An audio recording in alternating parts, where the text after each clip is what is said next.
introduce myself. Manning, if you just turn to the next slide, that'd be great. My name is Anne White, and I'm head of international trade at the Thames Valley Chamber of Commerce. We are the accredited Chamber of Commerce covering Buckinghamshire, Berkshire, Oxfordshire, Heathrow and Swindon here in the United Kingdom. And we are a strong global Chamber of Commerce. I have a team of 18 people who do nothing but international trade. So for us, making sure that goods and services are coming in and out of the country, into the UK and out into Europe and beyond, is vitally important. So today's webinar, post-Brexit, a European perspective. I'm just going to actually turn my camera off myself. Enough of me.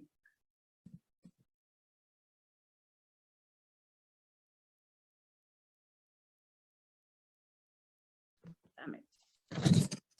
I just wanted to say that the webinar today is going to be recorded, and my colleague Malin has already written in the chat. If you have any questions, please put them either into the question and answer session or the chat, and we will cover those once the speakers have spoken. We also have questions that have been pre-submitted, so I thank everybody for that. The recording will be made available on the Thames Valley Chamber webinar library, possibly tomorrow or later today. So without further ado, just a bit about the webinar today. 5.5 years have gone since the UK citizens voted a referendum to leave the European Union. It seems a lot longer for myself anyway, and 16 months since our new relationship with the EU and its members has become a reality. Today's webinar will look at the impact of UK's exit in real terms, highlighting some of the opportunities, some of the scenarios that European companies are now encountering trading goods and services with the UK. It will highlight some of the solutions that have been put in place to facilitate trade, ease any issues that were there or may still be there, and stop them reoccurring. We have a packed agenda today with a number of speakers, and I'll introduce each speaker as they go through, but I'd like to thank them for participating. And without further ado, because we've got a packed agenda, I'm going to hand over firstly to Dirk Verlee. Dirk Verlee is the Economic and Commercial Counsellor at the Belgium Embassy and head of the Flanders Inward and Trade Investment in the United Kingdom. Dirk moved to the London office as head of the office in November 2021, and he is also regional coordinator for the north of Europe. He has held posts in the Belgian government since the early 1990s, started as commercial attaché for Belgium in Algiers, and subsequently went on to become economic representative for Flanders in Tunisia, followed by Paris, becoming the regional coordinator for the neighbouring countries during that time as well. During the 2000s, Dirk has held economic representative posts for Flanders in Los Angeles, where he also became coordinator for North and South America, economic representative in Madrid, and then moving in 2016 to carry out the role in The Hague. So first of all, we welcome Dirk to the United Kingdom. It's been a few months and hopefully he's settled in. And without further ado, I'm going to hand over to Dirk for his presentation. Thank you. Thank you very much, Anne, for the introduction. You've given an overview of my 30 years career as a commercial attaché for Belgium and later on for Flanders, and now in the UK since November 2021. Actually, one of the first organizations that were mentioned to me when I arrived in November by my team was the Chamber of Commerce of Thames Valley. So I'm very, very happy to be here. And this is one of my first webinars being in London about our relationship, our new relationship. And I think that the most important message that I will want to bring in my presentation is that business goes on. We're back in business, and we're going to make the best out of this. Focusing a little bit to Flanders. In Flanders, the northern part of Belgium, Dutch speaking, we consider ourselves a good entry point to Europe, to the European market. We think we're a good entry point because of something that we don't have a lot of merit for, but we do have a strategic location. We have seaports, and we have a very, very short distance to bridge between the UK and Flanders, and from there do business. If you could please go to the next slide, Malin. As you can see on this little map, all the EU markets can be reached within 24 hours. But if we go a little closer, you can see that in a circle of around 750 kilometers, you have 60% of the purchasing power in the EU, and I'm including the UK for this occasion and for these figures in those figures as well. This is an important number. I mean, 750 kilometers is where a truck can get in one day's journey. So for fast-moving consumer goods, it's an important data to keep in mind. We're also home to international organizations such as NATO, the EU itself, and other decision-making headquarters of multilateral organizations and companies alike. I mentioned it before, we have seaports. We have Antwerp, which is the second largest seaport in Europe, and also the second biggest chemical cluster. But there's also the seaport of Zeebrugge, which is for the UK perhaps of even bigger importance, not in numbers, but in relationship, because they have a lot of business with the UK. Actually, in the very near future, they are going to join forces. There's going to be a fusion between the two seaports. So you will have one big seaport there that can serve the UK. And that's on top of another seaport, important seaport that we have in the Flanders region, which is called Noord Seaport. And that covers an area around the city of Ghent and Terneuzen into the south of Holland, actually. If we can go to the next slide, please, then you can see that business goes on. Flanders has increased its exports towards the world by 27% last year, when we compare it to 2021. That's a total of 380 billion. When we zoom into the trade between Flanders and the UK, we're down by 2.5%. So we haven't recovered yet of a certain slowdown because of everything that happened around us, not to mention the B word, but also the C word. So we have a little gap to fill there. If we consider the trade from the UK to Flanders, you can see that this figure is up by 14.4 billion, which is an increase by 18%, and which proves that business is going on and is growing. When we go into the next slide, I would like to point out a number of reasons why British companies have chosen Flanders as their base to actually conquer the European mainland market. We have an easy access from the UK. You take the train in London, St. Pancras, 2 hours and 1 minute later, you're in the heart of Flanders in Brussels.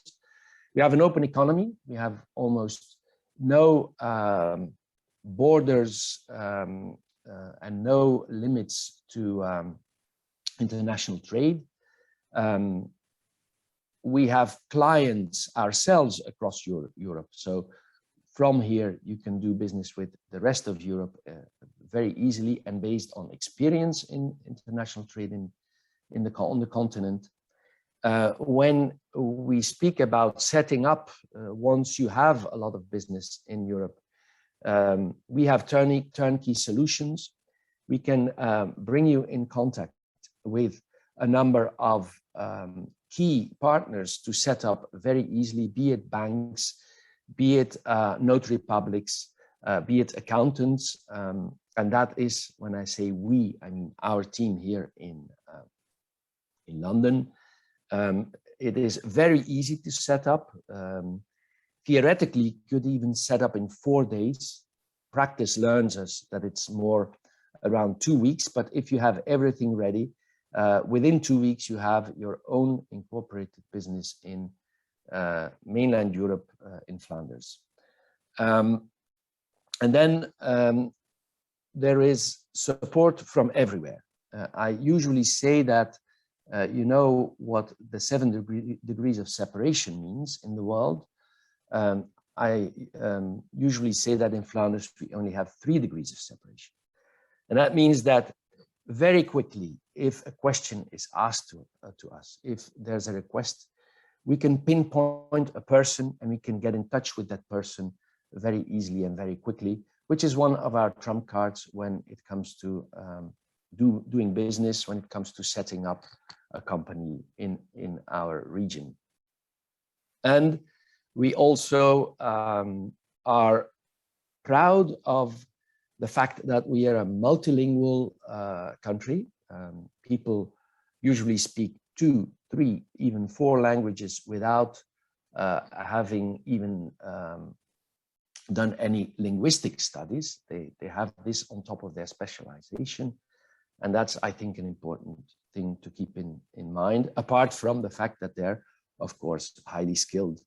But who doesn't say that his population isn't highly skilled? When we go on to the next slide, please, there's a number of solutions that we can offer.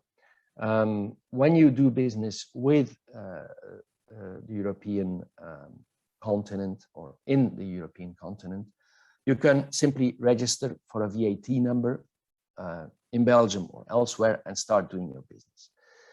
But if you have a certain volume, it is better, I believe, to set up a company. A fully fledged company comes later, but set up a company and work through a 3PL company who does the logistics for you. And in your company, you could do the sales and marketing.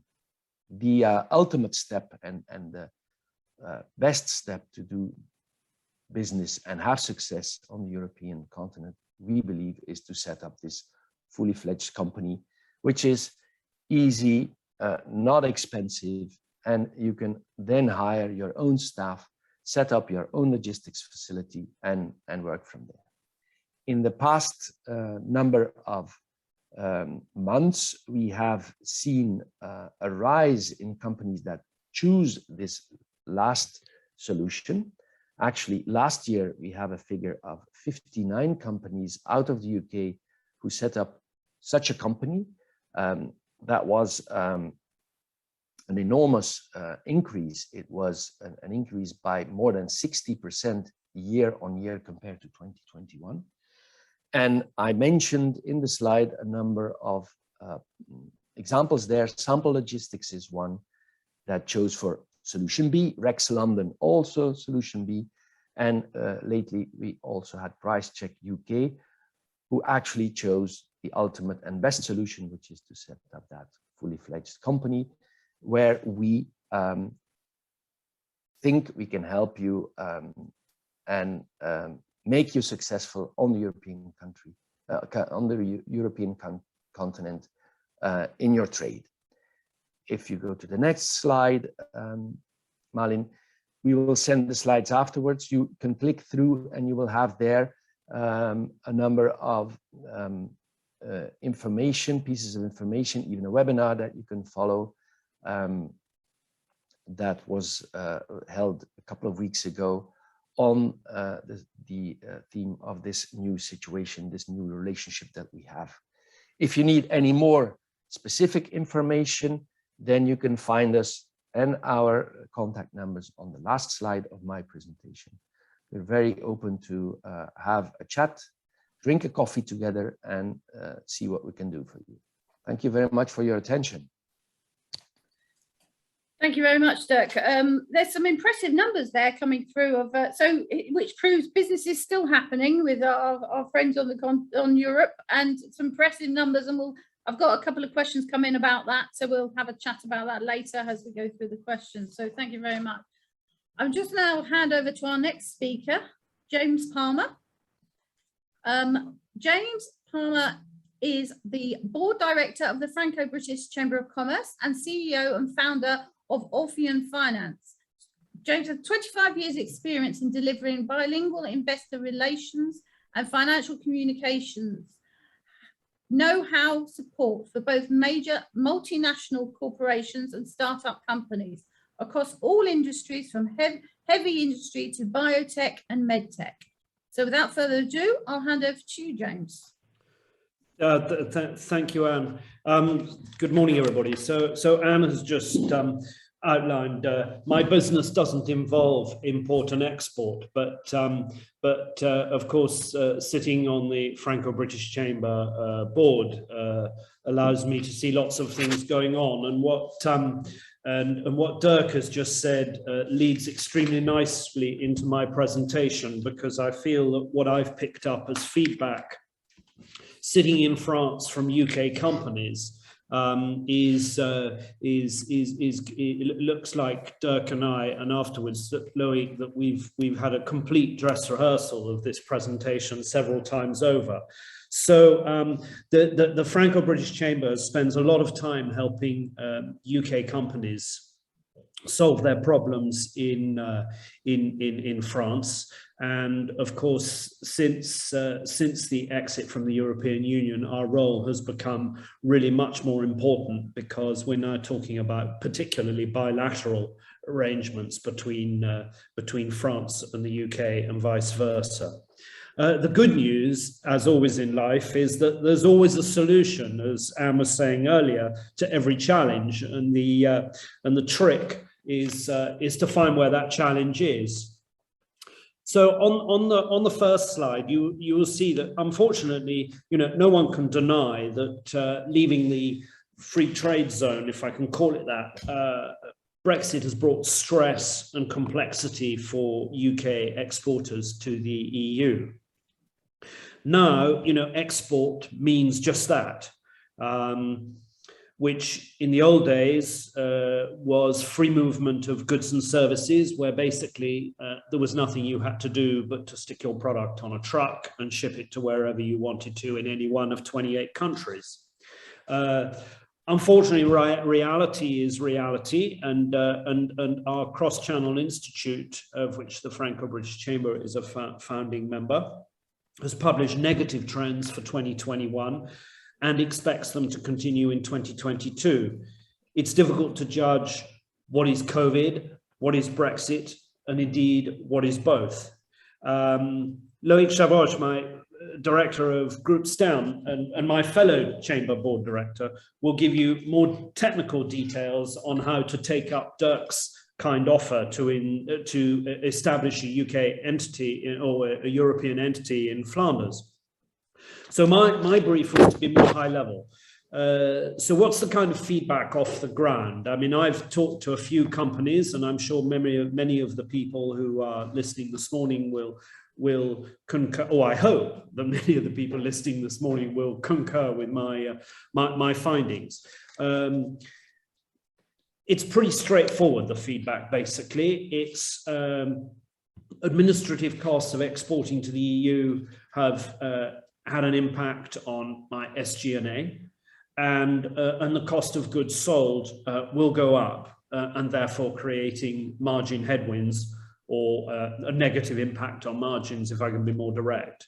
What, of course, is troublesome is that these extra costs come on top of all the other input costs which all businesses are suffering from today, such as raw material costs and transportation. And as we all know in our daily lives, there are only two solutions to maintain or increase margins. One is to reduce your costs, and the other is to increase prices, or of course, if you have the luxury of being able to, you can do both. So what were the solutions that people found? They were basically quite simple, as you see on the right-hand side, either to regain access, which to the free movement zone, which is what Dirk has just showed in his 60+% increase in UK companies' subsidiaries in Flanders, or to increase your prices to offset costs. And as usual, business takes the lead when it's worth its while against a backdrop of negative commentary. In other words, when there's a will, there's a way, which is why it's so important for all of us who are here today to promote the solutions and share the best practices and the best solutions to continue to export successfully into the European Union. Moving to my next slide, I don't want to go down into too much nitty-gritty, but maybe just to quickly cover off, I tried to split between SG&A and operating margins, which is a bit of a fine line, so excuse me for doubling up, particularly on the solutions side. But basically the first hit that the people I spoke to said they had to take was surrounding IT, because their whole invoicing system had to be changed, as did their customs paperwork systems. And in order to do this, external resources were required to advise on what were the IT changes or system changes required. And of course, it goes without saying that you then need to also increase headcount to manage the paperwork. The people I spoke to have done this. Quite a lot of them anticipated it, but it became quickly evident that exporting from the UK to European countries with the least complex customs requirements would make life easier and provide a viable solution. So then when we talk about the margin headwind on the next slide, Malin, if you wouldn't mind. Thanks. The three things that came were brought to my attention that were the most important, perhaps, were the first was the logistics cost. The second was the product labeling and packaging nightmare, and I'll come back to that in a minute. And the third was what we do about e-commerce, and you will see that even a communication agency manages somehow to have typos in their presentations. And of course, as I said a moment ago, this comes on top of everything else that we're all being hit with.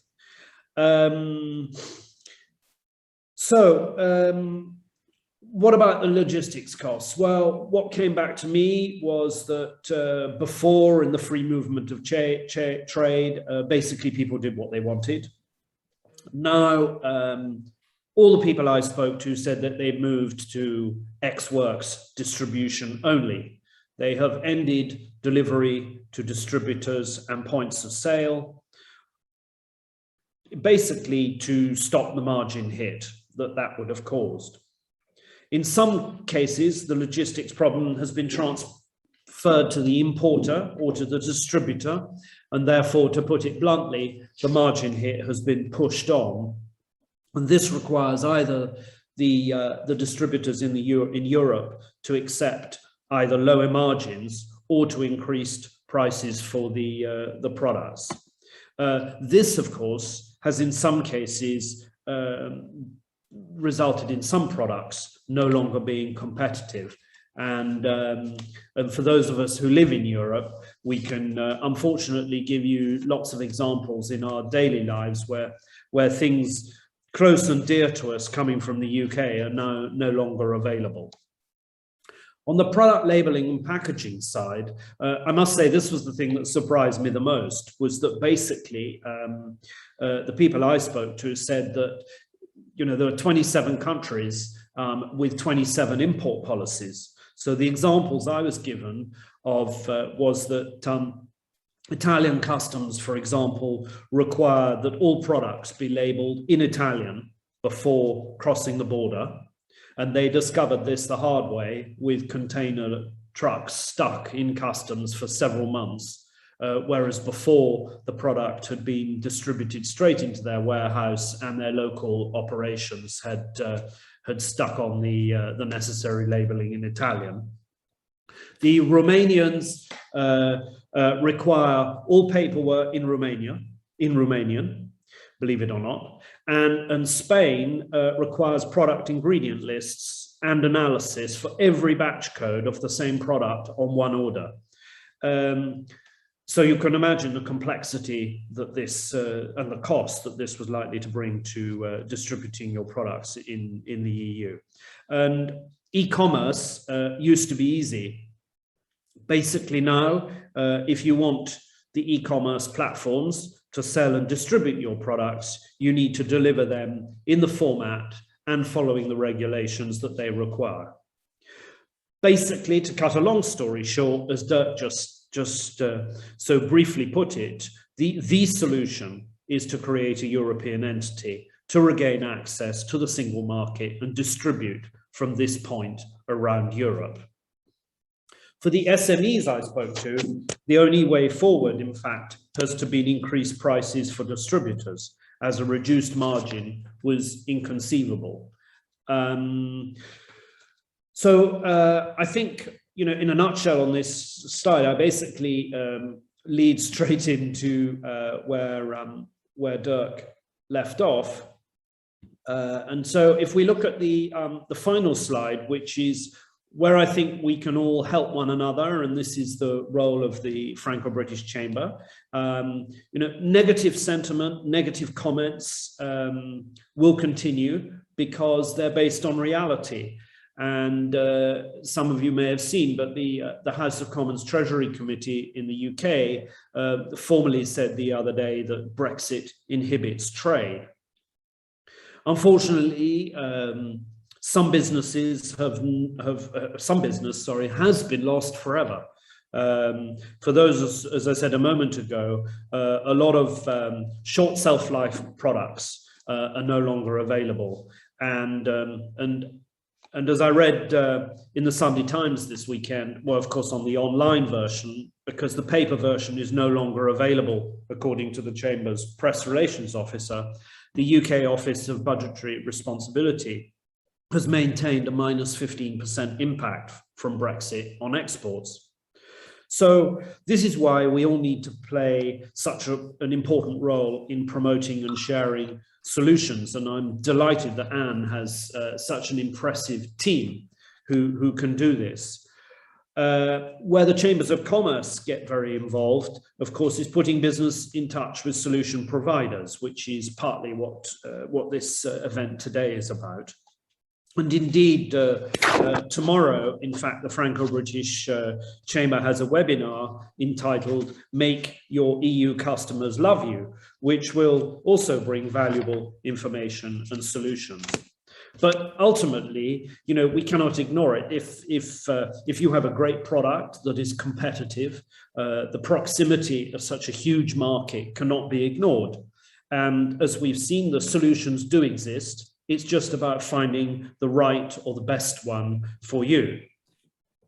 So now I suggest I hand over to my friend Loïc, who will take you through the technicalities, which rather illustrate, I fear, in some of his slides, why I got the feedback I got.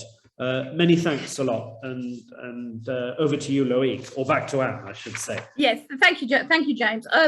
You've really highlighted some key points there that our businesses are definitely, you know, coming to us about, and that is definitely the requirement, the 27 national requirements rather than a uniform requirement, and that is proving really, really difficult for the UK businesses because, yeah, as you said, certain national requirements are to have everything in a certain language, others require labels in a certain language.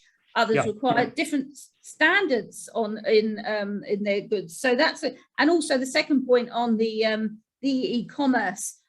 Yes, that is a significant sector that had difficulties, but are finding a way around it. You know, with the help of organisations like us, yourself, and other parties.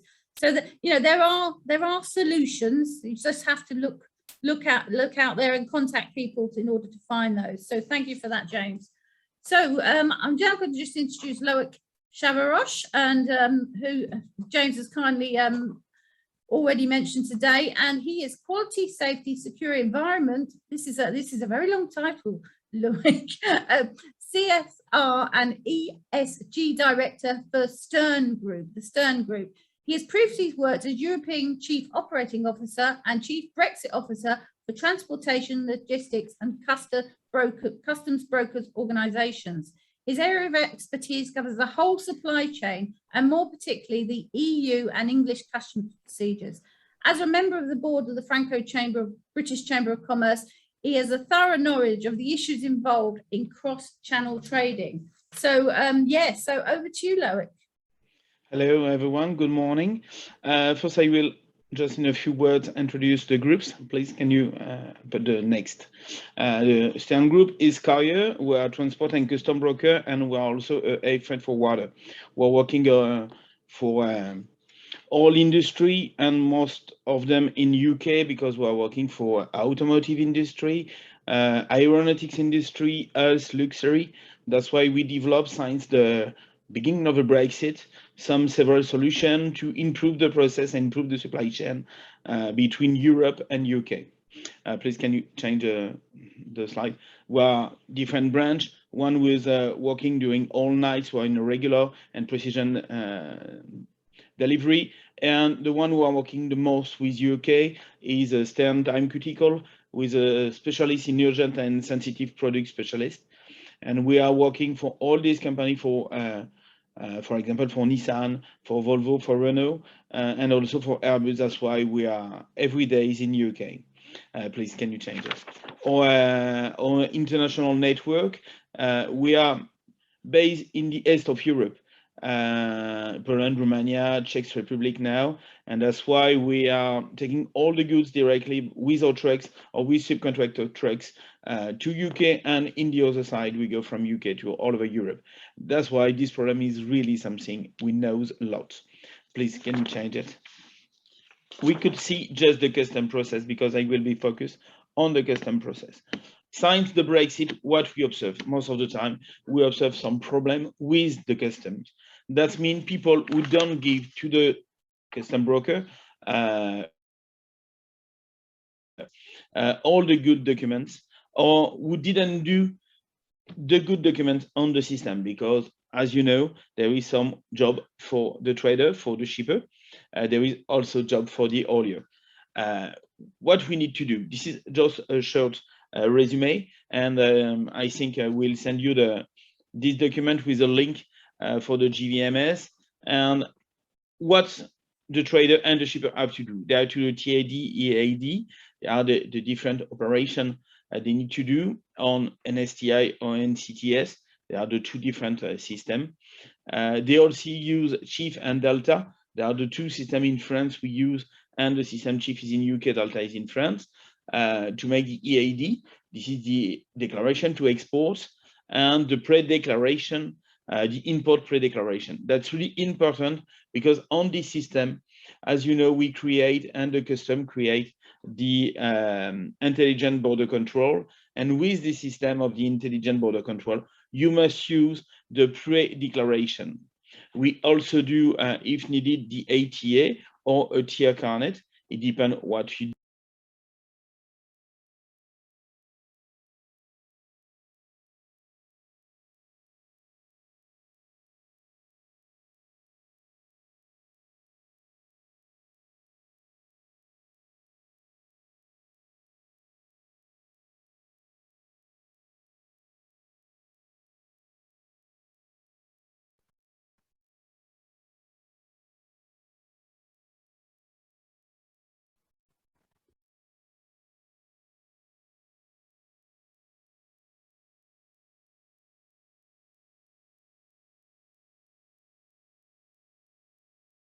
Sorry, I think we lost Loic.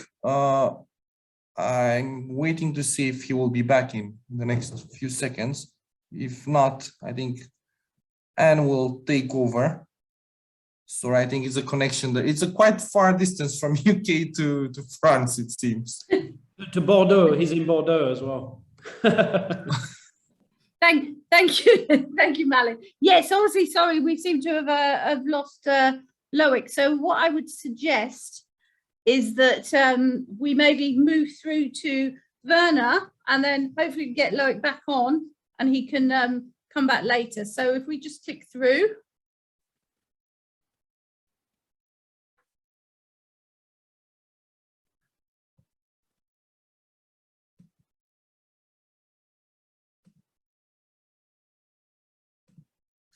Okay, so sorry, Verna, to bring you in a bit early, but I'm sure you're all well prepared.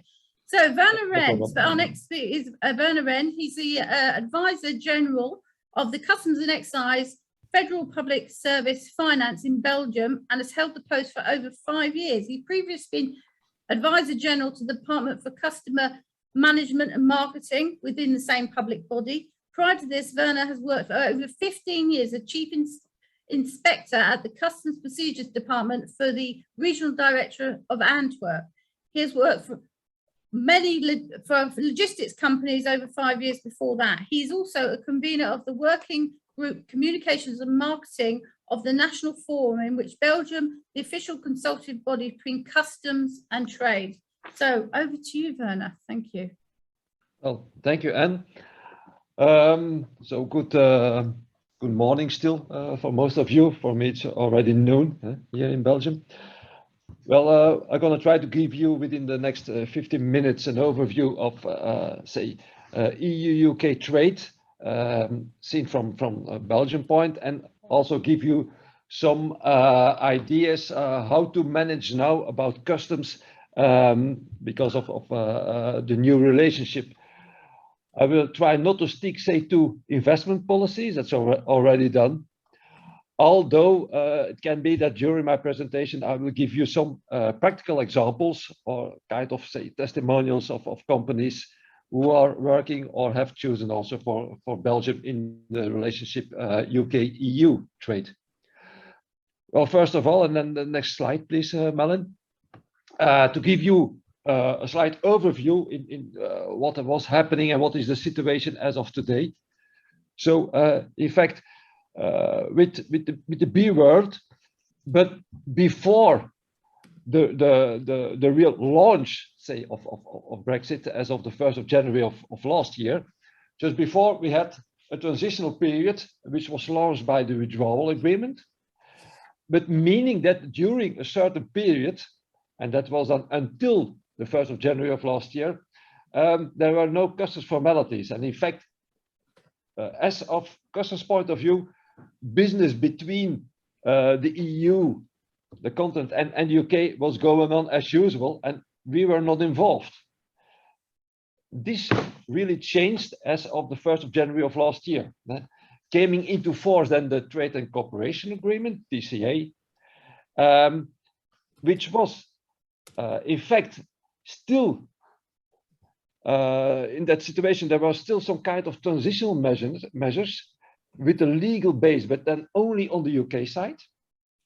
At the EU side, there were no transitional measures, although I can mention you that from practical side, certainly in the beginning in Belgium, we did apply some kind of practical measures. For instance, one of them was that during several months, we have granted a grace period towards companies when they made mistakes against customs procedures. Because of the TCA, still now, there are no tariffs, no quotas applicable, but you have to follow some rules.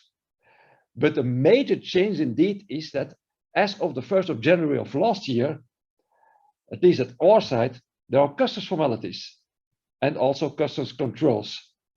So in fact, the relationship UK-EU and vice versa is like a normal relationship between third countries. Next slide, please, Malin.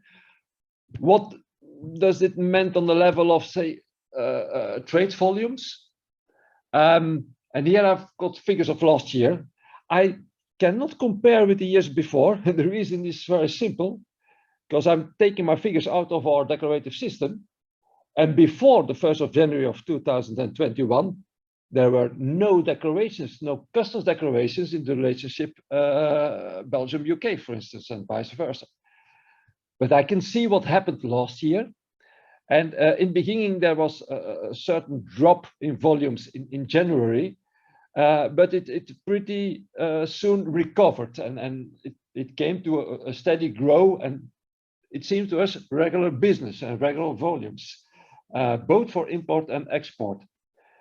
Also, I have to mention that a drop in January can have different reasons, but we see this almost every year, but also other third country trade. A lot of times we see a strong increase in volumes by the end of the year because of the end of the year period, and then a drop in the beginning of the following year. So in this case, in January. This is in value. Next slide, please, Melon. When I look then to declarations, export declarations, we see a bit the same. And this is indicated on this slide also the percentage of total UK related declarations to all other third country declarations. And then you see that, in fact, the relationship Belgium-UK, vice versa, is very, very strong because, well, it goes up to almost 30% of all declarations is in that relationship. And when I look to the next slide, which is indicating then the import, also this gives a very good idea in the strong relationship. Here I have to make a special remark. This is indicating the import declarations, and here you are seeing a significant drop as of the 1st of July of last year. Does this mean that there is a significant drop in trade? No, it isn't. But the figures I have taken are coming out of our regular declarative system, which is called PLDA, Paperless Customs and Excises, already there for years, since 2007. It will be replaced by a completely new system over the following years. But we have done this already for one special trade as of the 1st of July, because then there were important new rules related to e-commerce within the EU. And then we have taken that opportunity to build already the first part of our new system only for the e-commerce. And those figures are not within this slide. The drop is just the change from declarations linked to e-commerce, low value consignments, from our old PLDA system to the new IDMS system. So in fact, this a bit about figures to give you an indication as far as we can see it, because once again, I cannot compare with declarative figures before the 1st of January 2021, because they were not existing. But when we are looking to the year of 2021, it seems to be a good recovery, pretty normal, and in fact also in line of what our expectations were. Now, some tips about how to trade in this new, say, environment, in this, say, customs trade environment. And then first of all, thank you, Melon, very important, you have to determine your own company's profile. And what are possible differences? When I look to the left side of the slide, you see just a shopping bag.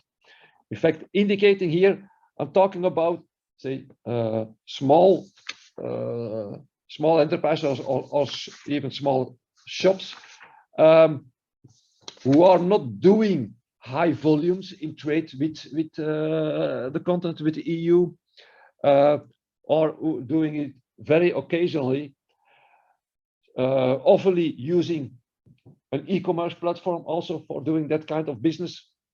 Well, for those companies, it can be very worthwhile to look then to the regular, say, postal services or parcel and express courier services like the DHLs, FedExes, UPSs of this world, who normally can offer a complete service also involving customs formalities. Companies or traders or larger shops or e-commerce platforms who are doing more regular trade, more important volumes, well, for those, it can be worthwhile to look to specialists within transport and logistics, but also within customs formalities, as there are customs representatives, expedition companies, transport companies, consolidators. But you have to benchmark between them and find, say, the good ones, because I know that there can be differences in services, and it can be that there is also difference in quality. Well, it's important then to do some kind of a benchmark and pick up the good ones. But as long as you are not really interested in investing in yourself in customs knowledge, well, please do not do it yourself. Outsource it and go to the specialists. This is our biggest advice. And then finally, for sure, there are also a lot of companies who are very familiar with customs procedures, who know the rules of the game. And for sure, those companies can still keep on doing business. In fact, a message to them, don't hesitate to do it. But if you have problems or you still have questions, please do not hesitate to call us also. We are there and we will try to help you. I've got some examples of it, because in fact, the beer world can also be an opportunity. 2 examples already indicated by a former speaker, e-commerce and the difficulties. Well, for sure, I will not say that the fact that there are now customs formalities, that the situation is still the same as before. There are some extra things to do, and they can cause some problems. But if you do it on a good way, it can be also helpful. Even it can increase your business. An example, one of the biggest e-platforms in the world is already working in Europe for many years, using different big fulfillment centers spread out over Europe, and maybe their biggest one is in the UK. Well, for them, the Brexit meant an immediate consequences in their logistic flows. They still have very important flows from their fulfillment center in the UK to the other fulfillment centers in the rest of Europe. Well, as of the 1st of January 2021, they've decided to bring all those trucks coming over, crossing the channel, bring them over to Belgium to do the customs clearance. This is one example. Why? Because we gained some special experience in e-commerce in the past years, also with the new system we have developed, BGate. But talking about opportunities, 2 weeks ago, I received a very nice testimonial of a company in the sector of sports equipment, which has its major European logistic hub in Belgium. And in fact, they have also a subsidiary in the UK. A few weeks ago, head of that subsidiary in the UK has paid an evening dinner for the complete staff of the Belgium entity. Reason? Because of the well preparation of the Brexit and the high level of competences and knowledge about customs procedures, which is developed over here in Belgium. And they have used that in order to prepare the situation in the UK. They never have experienced that high of sales figures as last year. Almost doubled their figures last year in the UK. because of the well preparation of customs procedures. So there are also opportunities. Next slide, please, Melon. So what you should do, and here is a short checklist for you when you are thinking about doing the trade with the continent and have to cope with customs procedures. First of all, you need to have your AORI number. I think at this moment already well known. In the beginning it wasn't, and we have done some actions in order to get business ready about this. But you need to have a special, say, customs number, which is called the AORI number. But then secondly, you have to think also about your commercial arrangements, Incoterms, because depending on those, it can be that you in the UK, when you're having a shipment going to the continent, that you in the UK have to deal with all customs formalities on both sides, or with none, or only with part of it. That depends on your Incoterms. Our advice is that taking in hand what you can do best. And in general, it means an exporter, it's best that he can take in hand about export formalities. As at the other side, an importer, to us, it's best that he takes in hand what is the side of import. It can be more burdensome or more difficult when you have to deal with customs formalities on the both sides. So our advice is try to split it up, that each one does his own part. We've got to think about logistics and lead times. It can happen that lead times are getting longer because of customs formalities and eventually customs controls. It can be worthwhile, depending on the type of the business, the size, the volumes you're dealing with, to invest in customs knowledge and customs processes. We've got to think about origin, but I've got some more slides about origin. And then almost finally, also financials can play a role, and it can be that you need to place bank guarantees. And at the end, also, when you have quite a lot of volumes, and eventually also doing customs formalities yourself, it can be very worthwhile to have some kind of customs authorizations. A bonded warehouse, for instance, can gain you money, as of some customs regulations like inward processing or outward processing. If you want to have some more information about those special kinds of customs authorizations, please do not hesitate to contact us. At the end, I've got also a slide leading you to our website and also to our information leaflets that we have about those authorizations. Next slide, please, Melon. I mentioned already AORI. Well, this is to give you some figures about AORI, which started back in 2009. Then in Belgium, we had in total AORI applications of almost 40,000. It immediately lowered down to a general growth of almost every year between 3,000 and 4,000. But then came indeed the problems about Brexit, and there was a major increase in applications for AORI. And especially want to mention, we have also done ourselves AORI actions, in fact, direct marketing actions in creating awareness about AORI and resulting then in a big increase in applications for AORI numbers. Next slide, please, Mel. Thank you.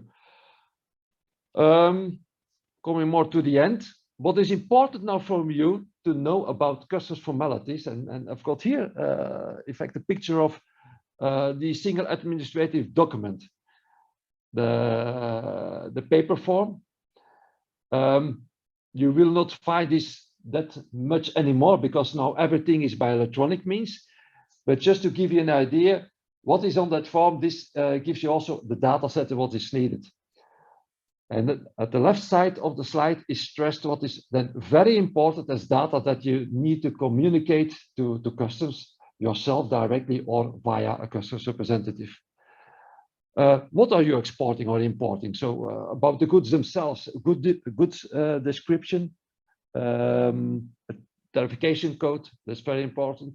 Also for sure, quantities are very important on unit basis, but also the package, so boxes or pallets. There can be accompanying documents needed for sure, and then sometimes you need to mention them also in the declaration. For sure, invoices, very important. Sometimes also useful to have origin certificates. And then finally, value of a shipment, of a consignment, and this is then mostly based on transactional value. And why is that? Well, for the simple fact that most of import duties, and for sure always also VAT, they are based on value of a shipment. So that's why also this is a very important data element. And then coming on, in fact, origin, and why is this important? Well, this is mentioned in the Trade and Cooperation Agreement. And this is the reason why at this moment, in fact, there are no duties involved in the trade between the UK and the continent and the EU and vice versa. When you are responding to the origin rules, meaning that when you are exporting a certain product from the UK to, for instance, Belgium, and that product is of UK origin, and there are rules about that. Yeah, you can read it also in the agreement. I will not explain them all to you, but you have to follow some rules. But when it is really UK origin, you have to mention that here then in the import declaration. Then no import duties will be charged. This is one of the direct results of the TCA. But you need to use also the correct codes on the customs documents. This means that sometimes you cannot use it, although the goods are coming from the UK and then being destined for the EU, because you have to look to the rules of origin. And for instance, when you are producing something in the UK, but some basic material or spare parts are not of UK origin, you've bought them yourself from, for instance, the United States, and the value of those parts not coming from the UK, coming from the States, is exceeding 50% of the total value, for instance, in this example, 60%, then your final product that you are exporting to the EU cannot respond to the UK origin, meaning that you cannot use, in that case, the Trade and Cooperation Agreement, and there will be duties charged. So this is also a result of the agreement. And in the next slide, this one indicates that it works in both directions. So it's not only in the situation of a shipment going from the UK to the continent, but also in the opposite way around. So for instance, from Belgium to the UK, the same rules are applicable. If you can prove the origin, no duties, but if it is not EU, the origin, then probably will be duties in the UK. And then finally, and you may go further to the following slide, Melon, to end, I've promised you to give you the link to our website. We've got also English pages on our website, especially made also for the Brexit. You can find on those pages, for instance, import and export schemes, as is indicated on the right side of this slide. But as I have already mentioned, and this you can find on the left side, we have also info leaflets, so A4 pages about different types of customs authorizations, explaining you in that one pager what it is, where is it meant for, for what companies is it useful, and how should you apply for it. So please, you can look up to those leaflets if there is something interesting for you, and if you still need some further information about it, please do not hesitate to contact us. I'm at the end, I think. Thank you. Thank you, Verna. Yes, totally agree. You know, it's a lot of it is that information provision, making sure that our businesses are aware of what's out there, what help is out there. And you've been kind enough to do webinars for us before, which has helped our businesses understand from a European point of view some of the things that they have to think about. So thank you for that. And I'm hoping that Loic has rejoined us. I'm sure he has. So Loic, are you available? Yes, I'm available. Wonderful. So Malin's going to click with his I'm really way, sorry. get through to the right slide, and we'll take it from there. Perfect. So, that's a good slide. Okay, just to continue, I will just give you a little focus about the document. In fact, I describe the documentation for crossing to EU, to UK, and the different reference you need. Now we are from the 1st of January 2022, and we are going near the 1st of July. Now you really need one single GMR to go and to travel, and you must use GVMS with a system, and I will describe it just a few minutes after. To have the GMR, you use GVMS, and you must include all the custom reference. That's mean when you make this operation, all the custom operation must be finished. That's the more important. You need all the documents with you, and if you start to make the GVMS without some information, if you don't do the first step you see on the previous slide, you can do this operation. In that case, when your driver, when you arrive in Eurotunnel or arrive in a control, it can go directly on the tunnel, on the ferry, and you will lose sometimes. Something really important, since now and after in July, you need the safety reference in July, and you need also the sanitary reference. For the sanitary reference, it's really important. You must contact your specialist in your country, the sanitary inspection, to give you all the documents for goods of animals or plants. That's really important. Otherwise, we can go in UK and all the goods may be stopped. You do this operation in a logiciel called DEFRA, and you must have this document. Without this document, the driver can go, and the owner will charge you sometimes he lose in the control. For all the documents we have on board, all the driver must have the transit accompanying documents for all goods, and from the 1st of July 2022, they need also an original copy of export L certificate for goods that's required. Something you need to understand, because you go on the custom in Europe, and you can go because sometimes you don't need all the same documents. When you arrive in UK, they will check it again. And if you don't have the good document, you will come back to Europe. That's really important, and you will lose sometimes, and you also will lose some money. And that's quite important. We could go to the next one. The GVMS is a good vehicle movement services to Great Britain or to UK.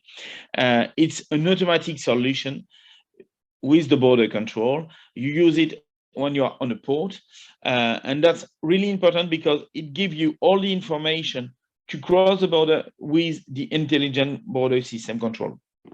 You do not stop all the border unless the control are necessary. That means with the system, if your goods need to be controlled, you will be stopped. If they don't need, you will go away and you will go directly to make delivery. With the MRN, you will have the export declaration, the transit.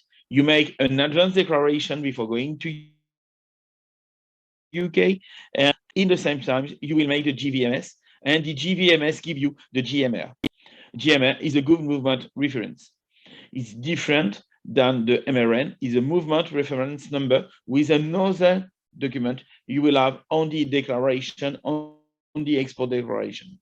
With these two documents and with the GMR, you will be checked when you arrive directly on the port or on the tunnel. Your driver will arrive, make the scan directly of these little barcodes, and you can go directly inside the ferry or inside the train. As soon as you arrive in UK, you will have some different light with your number, and you will go to the control in an inland border facility or directly on the port or in Folkestone, and you will be checked. And that's really important to have all the documents. It's a little bit different when you go in the other side, from UK to EU. First, from the 1st of January, you will have a one single GMR, and that's mandatory. In that case, you use a GVMS again to make the declaration. You make a NICS declaration if required. That means declaration from safety. The list of the different goods we need the declaration directly on the custom, the English custom on the HMRC website. You will make the sanitary reference, and on board you always have the transit accompanying document for all goods traveling under transit, for example. When you arrive in EU, you will have the MRN, because the MRN are mandatory in EU. They are different than the GMR. The GMR is made by GVMS. MRN is made by the export declaration. You will make the pre-declaration import, and you will make, if needed, the envelope. What's the envelope? The envelope is a special system developed in France, and I think probably also in Belgium, to make one declaration when inside a truck you have several goods. You make also the ENS and ICS declaration. Does not need to inform Eurotunnel, but needed for the custom operator. You will have the DSCA reference. This is for the sanitary reference, and this is not required for pit stop, but will need when you arrive in the sanitary control in Europe. And you will also have the transit accompanying document, they are the same, and the sanitary certificate. In France, they must be preloaded inside a system which is called Trace NT. It's a little bit more simple in UK. You make the export declaration, the X, the transit. You make the GVMS declaration, we give you the GMR. And when you arrive in France, you will scan your MRN directly on the pit stop. And with all that things, you will go directly to make the transport, and we can go directly through the customs. Just a little focus about the envelope. This is the next slide. The envelope logistic is a web interface using by the order by web, and you could do it on phone, on a computer. It permits to grouping of declaration by scanning the different barcode of the declaration. It's really important. Otherwise, when you arrive at the pit stop, you must make all the scanning, and it's sometimes really long. The other problem, when you didn't make an envelope, and if you forget one goods or one declaration inside, we cannot have an ENS appointment after the border. That means the vehicle must go back to the custom control to check these goods, and after we could make the delivery. We lose, of course, sometimes, and it's not very efficient for the supply chain. The logistic envelope can be modified to remove our declaration until you are not made the pairing. That means until you don't arrive to the pit stop. It's allowed the security of data, and it will be anonymizing the declaration and the content. The unique barcode is really important, because with this detail, you need only to make one scanning when you arrive in the pit stop, in your Eurotunnel or in the ferry. If you need more information, I put inside my slide the link to the Douane Française, that means the French custom, will give you all the information how to create it. But this is really the job of your audio. In the last slide, I give you some sample of documentation, because sometimes when we speak with our customer, they say to us that they don't know which is the good document they need to give us. You have the document for the transit, the import declaration, EAD, logistic envelope, what it look like, the ATA carnet. Just to remember, ATA carnet is a document with always in paper, will help you to go across the border. For example, when you go to a trade show, or when you make when you have some goods who go through the border, for example, for a race, etc. And in that case, you may use an ATR carnet. The ATR carnet is something very simple, but it will take a few days to develop it. Please think to create your ATR carnet at least 1 week before your travel. Otherwise, you can't have it.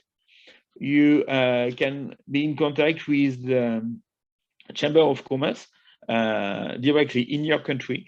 We'll help you to give you the ATR carnet. The TR carnet is less and less used in Europe. We use it to go in Russia, for example, Ukraine, or when we arrive by truck through Africa.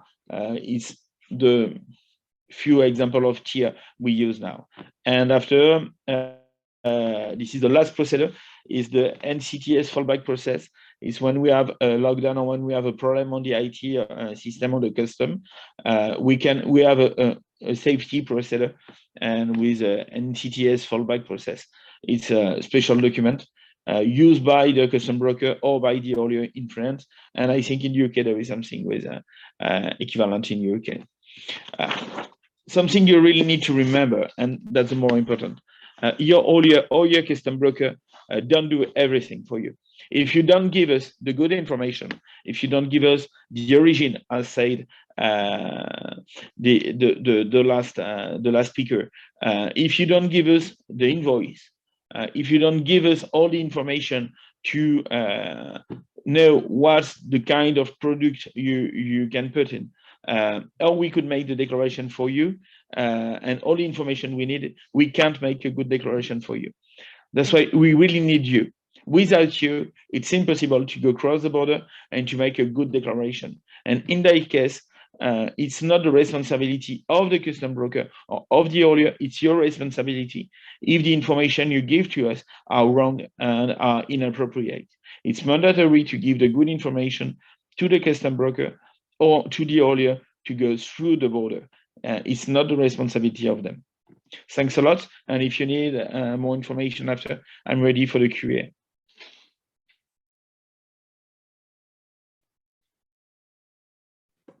Thank you, Loic. That's much appreciated.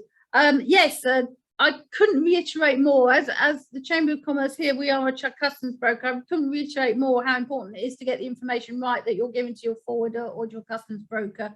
GVMS is a bit of a sore point for us at the UK at the moment. Loic, it's been down for about 7 days, so we're having to do everything manually now again at the moment. So it's good fun. It's good fun. Yeah, so we have... it's really a problem when all these IT systems fall down, and that's really really difficult. And we have really some big problem during the last days after the problem of the IT of the GVMS. Yes, so maybe if I can ask the speakers to pop their cameras back on, and so we can go into some questions. We have some questions. So we have a question come in. So from somebody that we know who are involved locally, a company locally, they've obviously had a significant percentage costs added to the bottom line costs and the delivery problems, lead times, etc. But what they're actually facing is they're finding that when they actually go to the UK borders, there's a lack of staff and a lack of suitably trained staff. He was wondering whether is that usual? As you know, I'm sure that hasn't happened in France and Belgium, but are you aware? And we're aware that some of the European countries, the staff at the customs aren't quite aware or aren't aware of what the actual process is now for the UK. Maybe that's something that Verna can have a comment on. Maybe not. I can do so, but then only from the side of Belgium, of course, and Belgium Customs. Yeah. But indeed, also at our side, a very good preparation was needed. And we've done our assessment for sure shortly after the outcome of the memorandum, of the result of the Brexit vote. And one of the things we have been doing is, do we need extra resources? And that can be on both levels, on the side of human resources for sure, but also equipment. And we have then invested in both. I'm not telling that we have received everything we asked for, because this is also then internally a political question. But nevertheless, we have received extra staff in advance, which means that gave us also the time to train them, because it's not only recruiting, but you also need to calculate the time which is necessary for training them. And that was on time for us. In total, in Belgium, we have recruited an extra of a bit less than 400 people, extra staff. And most of them, I'm not saying all, but most of them then went to the big entry and exit points of Belgium, for sure, related to the UK, Zeebrugge, but also then Antwerp. Those were the main places that we have placed extra staff and trained them in advance. For sure, we were also already very experienced in, say, third country trade, meaning that maybe the means we needed to get in order to train our people, and the necessity was maybe a bit less than is or was the case in the UK. When I look to the port of Antwerp, it's the second biggest entry point of the EU for many years. Well, all people over there are very well experienced in third country trade. Also, the port of Zeebrugge already in less amount, lesser volumes, but also had experience in third country trade. In both ports, we already had for many years our border inspection posts. So there was already quite a lot of experience. We only needed to add some extra staff because of the increase of volumes, and this then for sure in Zeebrugge. It was very well prepared, and we have not done that alone, but together with trade. Already mentioned in the introduction, we have for many years now our national forum. So the official, discussion group between customs and trade. It's founded, I think, in 2009. Within that, and you can compare this with the trade contact group at the EU level. Well, within that that body, we have had special working groups about Brexit in order to prepare ourselves, and ourselves, I mean both customs and trade. And they started their work 1.5 years before the first, say, Brexit date. So because we knew we are needing that time. And the result is, I think that, and I think that also the companies can give a testimonial about that major hiccups at our side, and now I'm talking about our borders, so the port of Zeebrugge and Antwerp. I'm not talking about other borders outside of Belgium, but Zeebrugge nor Antwerp have known major disruptions, not at all. We have not seen very big queuings going on, not at all. Well, that's positive news. So I think over time it'll improve here in the UK. But I think it's maybe they haven't been able to recruit as many people as they wished to as well. So maybe, but it is difficult at times, and we do know that. And maybe there is still continuing to that education. I think a lot of UK, whether it be government positions, HMRC, they needed to learn. Some of them needed to learn.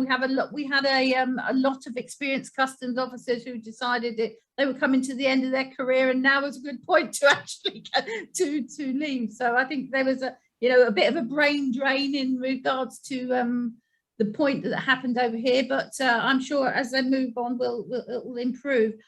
Dirk, I have a question coming for yourself, and it's a UK business, and they're seeking to establish a corporate presence in Belgium to facilitate EU trade. Is there a minimum level of human resource that Belgium consider acceptable to be considered as a company established for that purpose, i.e., for example, customs representative requirements? When it comes to legal requirements, I don't believe you really need to have personnel in Belgium when you set up. Another question, of course, is if you want to do declarations, etc., you will need a name, of course, and you will need qualified personnel. But there's no legal requirement apart from, of course, a director of or an owner of the company to have somebody on board. I don't know if that's an answer to your question. I may have misunderstood the question. I think there's opportunity. Maybe we'll put you in touch with the person that raised that question, and you can have a little chat with regards to them on that. So maybe over a coffee, who knows? So yes, which I promised in my presentation. So, exactly, I remember that. Fantastic. There will be even a little chocolate on the side. Oh, fantastic! I promise. So we'll make a referral on that one. And we have obviously another company who's saying obviously they've been experiencing a large amount of shipping delays and return shipments due to customs issues, where especially when dealing with smaller companies based in the EU. From a logistic point of view, Loic, is that something you're coming across dealing with smaller companies here in the UK? They're not so geared up?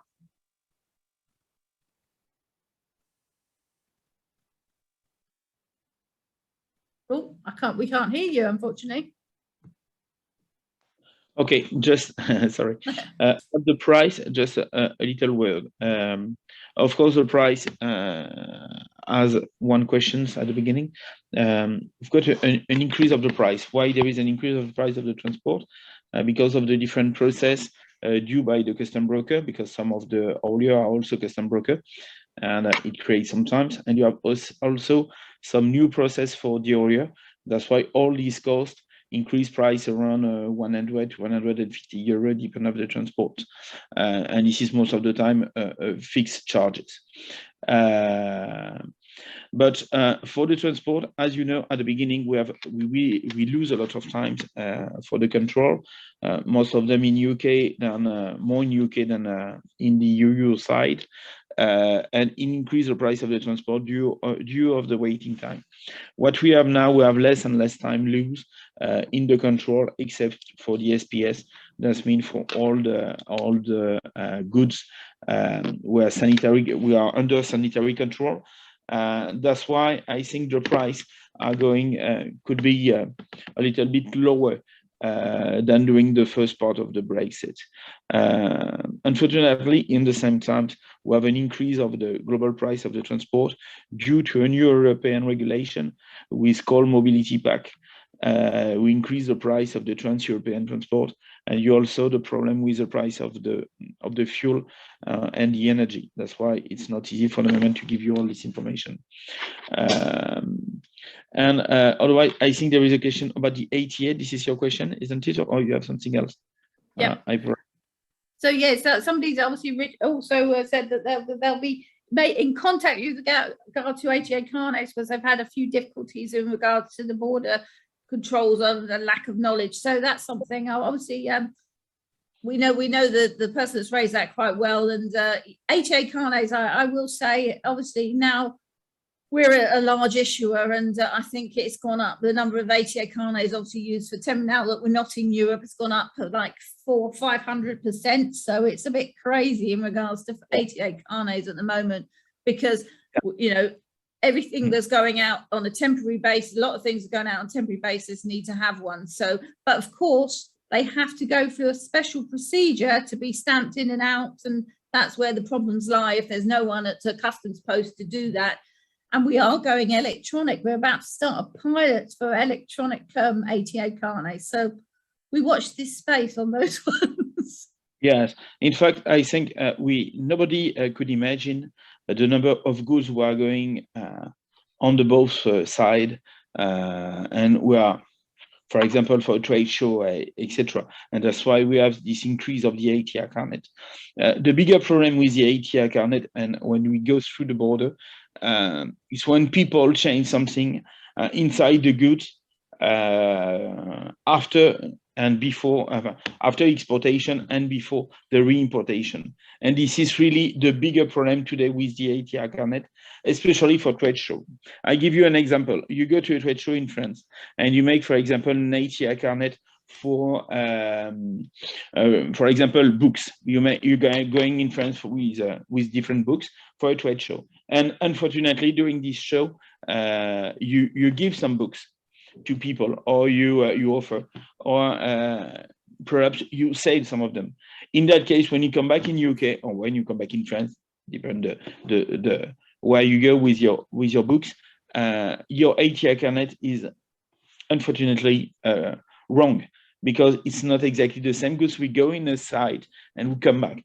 And in that case, we must make a special declaration. We must change the ATR carnet, make first an exportation, a sale, and after we re-import the rest of the goods. And that's really, really difficult. And that's why I think there is a job, and there is a new project to make automatic ATR carnet, because there is a lot of ATR carnet, and you also found a solution to help the business for the trade show, because sometimes you sell product or you lose a product during the show or during the exhibition, and that's really a problem with the custom after.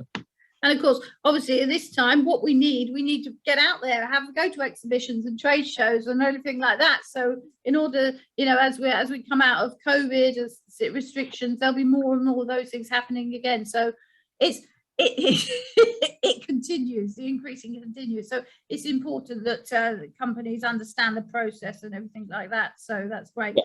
I've got a question, really, maybe for a comment for maybe James to comment on. We're obviously in a perfect storm. We've been in a perfect storm. We've had COVID, we've had Brexit, the B word. See, I have to put a fine in the box now. We've had Brexit, we've had we in the UK are also changing the way, government are changing the way they calculate statistics. You, like me, maybe don't think that we're going to get a really true picture of how things went for quite a while. Yeah, I think you're absolutely right. I mean, I was talking to someone the other day, for example, who said to me, because they were on lockdown and stuck at home, there were issues that needed to be dealt with in order to export out of the UK to the European Union, where basically she said to me, well, it was just all too complicated. So we said, forget it, because I've got too much to do sitting at home anyway, without being with my colleagues, and without sitting around a table and working out what the hell we're going to do. We're just going to forget it. So that's the kind of, sort of, as you rightly say, the kind of example of how you get to cleaning the thing out. And I think the second issue we've got, which the same person said to me, was that, of course, since Brexit, of course, we've now got this huge increase in raw material and logistics costs, which, of course, are now having a detrimental effect on margins. So of course, she said to me, our container costs from China have gone from £3,000 to £19,000. That's why we basically pushed all the responsibility for the import of our goods into the European Union onto our distributors. And we've basically told them, because we're in the luxury goods market, they can increase their retail price to maintain their margins. But basically, we're not interested in exporting from the UK to the European Union, because we can't take the margin hit anymore because of the increased input costs. So that's not a very rosy comment, and that came from an SME that's pretty successful. And as you rightly say, so I mean, the Cross-Channel Institute, as you know, which is of which the Embassy in Paris and the Chamber of Commerce, we're all partners in, is, you know, it is a bit of a struggle trying to work out what is ultimately caused by what, you know, and the world continues to go round. So Exactly. we really come back to the you know, the old story of, can I increase my prices to maintain my margins, and is my product competitive enough and attractive enough in order to be able to warrant that price increase.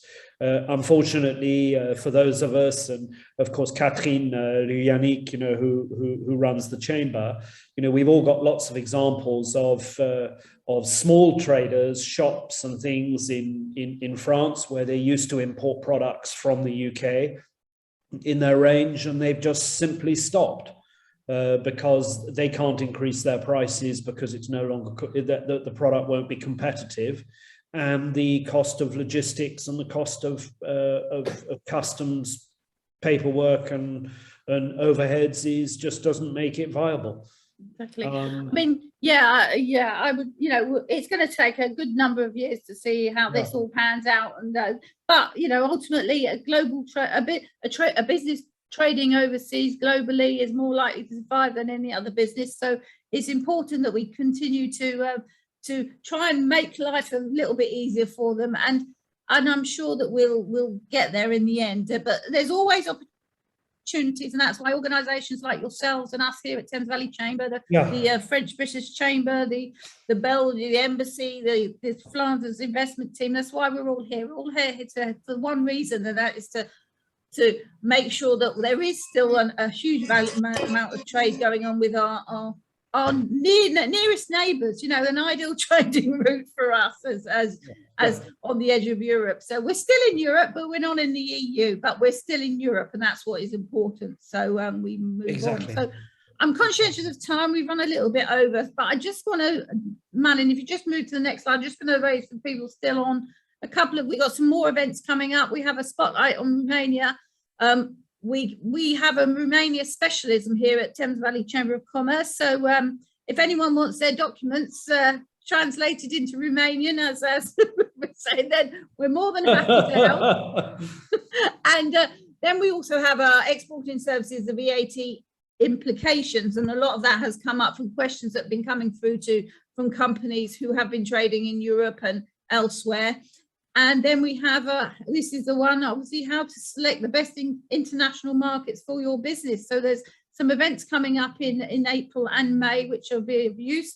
And I just want to say to Loic, we as a chamber are a customs broker. So as we said before, we know exactly what you mean when you say the customers must get the information right. But as of this month as well, we are launching a new advice support line where people can purchase packages where they can get hours of support as part of that package. They can use over the year for whatever customs related topic, question, etc. they may have. So if you're not a global member of the chamber and you're interested, please give us a call. So I'd like to thank the presenters today, a very useful session. My name's Anne White. That's a quick, my contact details. But once again, thank you to all the speakers, and we much appreciate it. And we look forward to improved imports and exports going to and from Europe. So thank you very much, and I wish everyone a good rest of the day. Thank you.